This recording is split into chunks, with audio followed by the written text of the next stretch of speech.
Hello. तर आज ना देवी विसर्जनाचा दिवस होता आणि त्यासाठीच आम्ही इथे रांगोळी काढायला घेतली होती. त्या पाठोपाठ माझं पिल्लू सुद्धा रांगोळी काढत होता आणि मध्येच रांगोळी काढता काढता तो पडला आणि ओठांना खूप जोरात लागलं. त्यामुळे मी त्याला जवळ घेतलं आणि मध्येच आमची पणजी आजी म्हणजे माझी आजी आणि शिवची पणजी आजी ती सुद्धा धावत आली आणि शिवला जवळ घेतलं आणि डीजेचा आवाज येताच माझं पिल्लू इथे छान असं नाचायला सुद्धा लागलं होतं आणि छान असं यात्रा येत होती तर व्हिडिओ कंटिन्यू बघा. व्हिडिओ आवडल्यास लाईक करा आणि चॅनलला मात्र नक्की सबस्क्राईब करा. छान असं वाजत गाजत अगोदर लेझिमची सुरुवात झाली आणि नंतर जी आहे ती देवीची त्या पाठोपाठ देवी येणार होती मागून विसर्जनासाठी. तर प्रचंड अशी गर्दी होती आणि व्हिडिओ हा कंटिन्यू बघा.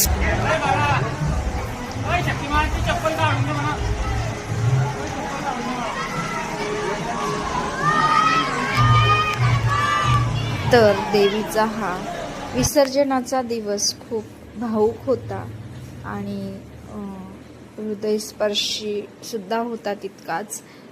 संपूर्ण गाव इथे हजर होतं देवीच्या विसर्जनासाठी, लहानपासून मोठ्यांपर्यंत. तुम्ही व्हिडिओमध्ये बघू शकताय. तर व्हिडिओ आवडला असेल तर लाईक करा आणि चॅनलला नक्की सबस्क्राईब करा.